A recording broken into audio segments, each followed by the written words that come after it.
CrowdStrike, a leading security solution for computers, is being blamed for today's massive global outage. But is CrowdStrike really at fault?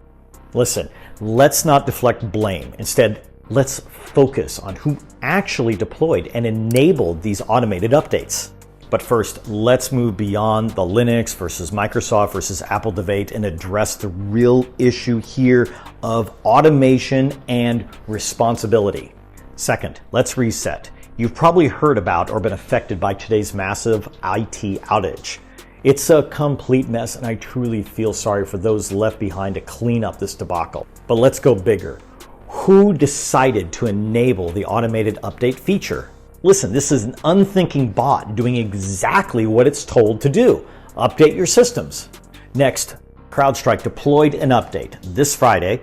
Windows computers en masse picked it up and integrated it into their operating systems, resulting in the infamous blue screen of death. Let's look at a simpler cause that must not be overlooked by businesses and industry experts. Yes, CrowdStrike did release this update, and yes, it caused massive outages. CrowdStrike takes full responsibility for releasing this update that brought down millions of Windows systems and their applications. However, let's dig deeper. Certain decision makers chose to buy and deploy this product. But here's the point. Someone decided to configure CrowdStrike to automatically receive and apply updates to all computers in their environment. So let's compare this to a hospital using an automated medication dispensing system.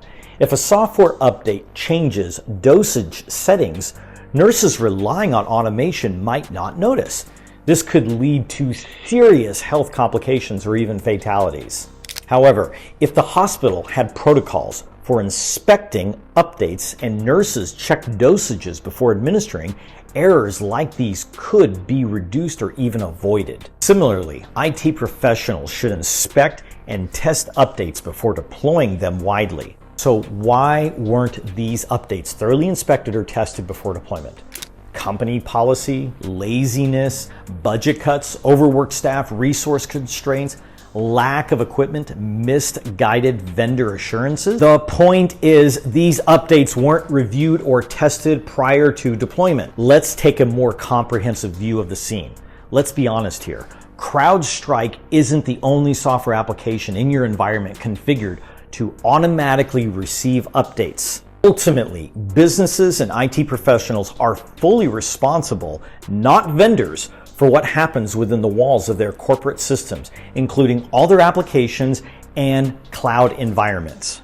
In conclusion, we as business owners and responsible parties need to expand our sphere of responsibility instead of relying blindly on automation products that can bring us and our businesses to our knees. We have to be better. We have to do more. We have to be more proactive. This is a wake-up call to do what's needed to evaluate and correct this problem of automation.